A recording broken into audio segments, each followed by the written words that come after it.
Niye? Kızım balası. En iyisi. Böyle teraslı da. Dedim terasma ya terastın.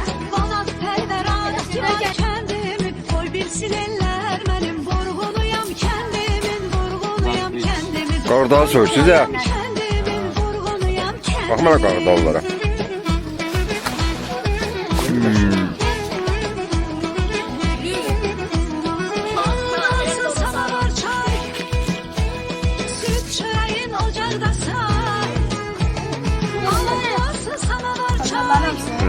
Yeri rahat diye çok olur. Ben yerimi zapteladım. Hissetlenip yatırdım orada.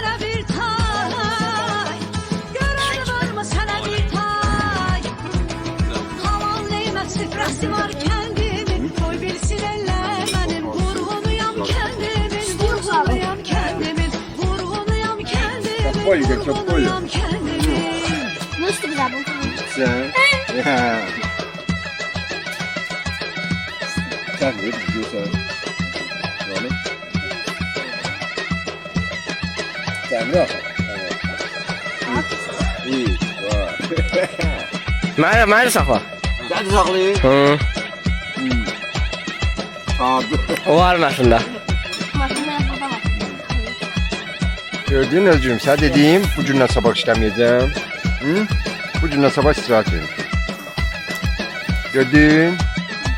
Yandı mı? Götürüyorum. Böyle çabuk pişiler ya. Oturduğun yerde, uzandığın yerde çabuk pişiler ya. Kızın balası. Hı? Zaten. Hani o avaralara bak. Zaten. Bunu seviyorum, onu seviyorum. Gel bir gün yap. İyi. Bu fırlattı. Bunu fırlattı, ben fırlattım.